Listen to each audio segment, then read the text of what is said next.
오늘 말씀은 에베소서 5장 15절에서 21절까지 말씀입니다.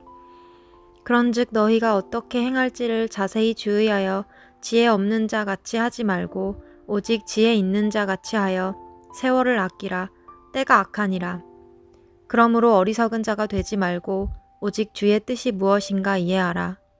술 취하지 말라. 이는 방탕한 것이니 오직 성령으로 충만함을 받으라. 시와 찬송과 신령한 노래들로 서로 화답하며 너희의 마음으로 주께 노래하며 찬송하며 범사에 우리 주 예수 그리스도의 이름으로 항상 아버지 하나님께 감사하며 그리스도를 경외함으로 피차 복종하라. 네, 오늘 우리가 함께 나눌 말씀은 에베소 5장 15절부터 21절까지의 말씀입니다.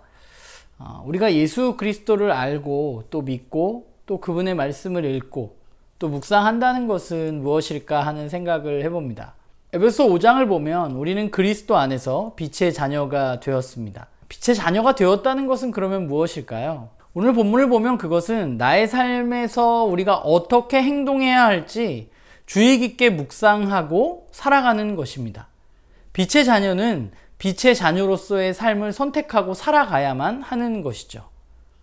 그러기 위해서 우리에게 필요한 것은 무엇일까 생각해 보면 그것은 우리 자신의 삶을 우리가 말씀으로 성찰하는 것입니다.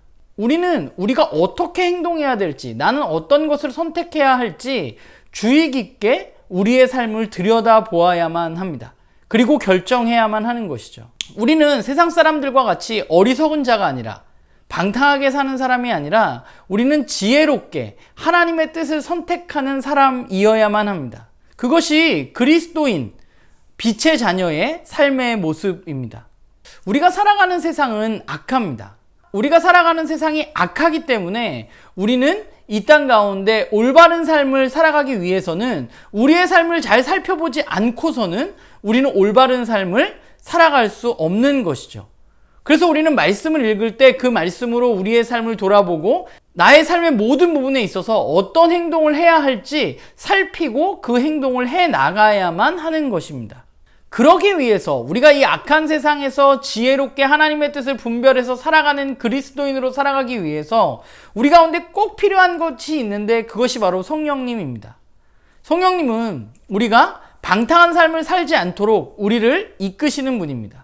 우리가 하나님의 뜻을 분별할 수 있도록 하시고 우리에게 지혜를 주시는 분입니다.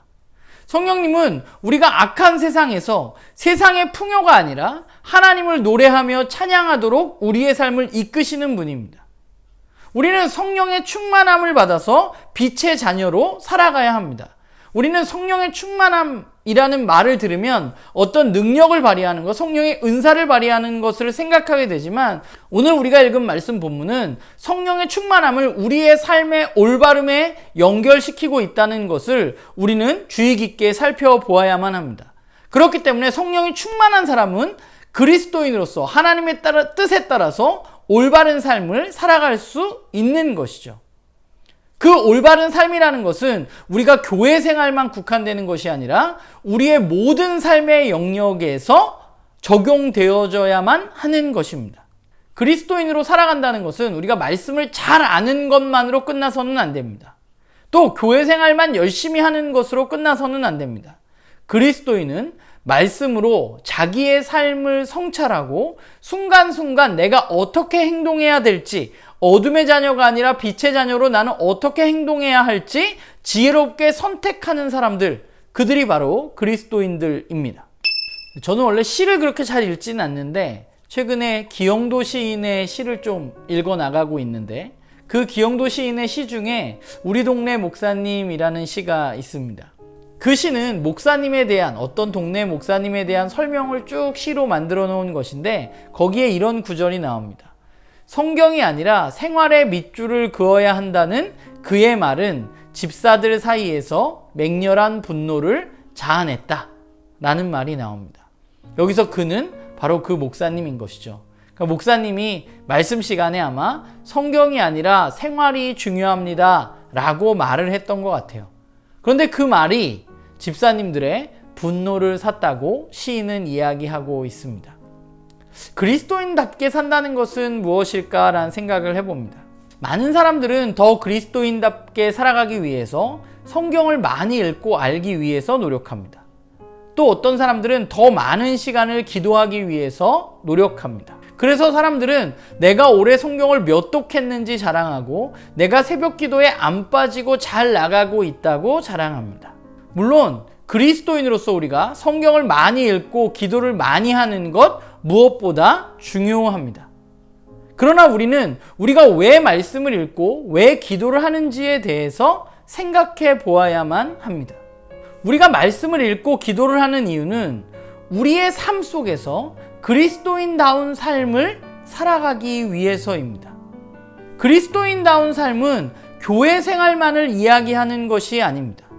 우리의 삶의 모든 영역에서 하나님의 말씀이 영향을 미쳐야 하는 거죠. 내가 읽은 말씀이 오늘 나의 삶에 영향을 미쳐야 하고 하나님과 내가 깊이 있는 교제를 나누는 그 기도의 시간이 오늘 나의 삶에 영향을 미쳐야만 하는 것이죠. 그렇기 때문에 그리스도인이 해야 할 일은 그 무엇보다 자신의 삶을 돌아보고 내가 어떻게 살아가야 하는지 하나님의 뜻에 따라서 분별하고 선택하는 것입니다. 지금 우리의 교회들을 살펴보면 조금 안타까운 것은 말씀을 열심히 가르쳤지만 그러나 말씀으로 삶을 어떻게 살아내야 되는지, 말씀으로 삶을 어떻게 읽어내야 하는지에 대해서는 많이 강조하지 못한 것 같습니다. 그런데 오늘 본문을 보면 이 일은 조금 소홀해도 되는 것이 아닙니다. 말씀으로 우리의 삶을 돌아보는 것은 우리가 그리스도인이라면 반드시 해야 할 일입니다. 오늘 바운 선생님의 말처럼 우리가 살아가는 세월은 참 악합니다. 어리석은데 어리석은 자가 어리석지 않게 마치 지혜로운 것처럼 보이는 세상입니다. 그 악한 세상에서 우리는 그리스도인으로 정말 지혜로워야 합니다. 지혜롭다는 것은 주님의 뜻을 따라 산다는 것이고 우리는 그렇기 때문에 주님의 뜻을 알기 위해서 애써야 하고 주님의 뜻으로 그 다음에 내 삶을 돌아보아야만 하고 내가 어떤 부분을 고쳐나가야 할지 우리의 삶을 바꾸어 가야만 하는 것이죠. 그래야 우리는 올바른 그리스도인으로 자라가게 되는 것입니다. 교회에서만 열심히 하는 게 아니라 우리의 가정에서, 우리의 직장에서, 나의 친구들과의 관계에서, 직장 동료들과의 관계에서, 내 아내와 내 남편과 우리의 아이들과의 관계에서 우리는 그리스도인다운 행동은 어떤 것인지 살피고 그것을 알아가려고 애써야 하는 것이죠. 기영도 시인은 성경이 아니라 생활의 밑줄을 긋자는 그 목사님의 말을 소개했는데 그 말을 조금 바꾸어 말하자면 저는 성경에도 밑줄을 긋고 생활에도 밑줄을 긋는 사람이 우리가 되어야 한다고 생각합니다. 그리고 우리가 절대 되지 말아야 할 사람은 생활이 아니라 성경에만 밑줄을 긋는 사람이 아닐까라는 생각을 해보게 돼요. 바라기는 우리 모두가 정말 말씀을 올바로 알아서 우리의 삶 가운데 그리스도인다운 삶을 선택하는 그런 우리 모두가 되기를 주님의 이름으로 간절히 소망합니다.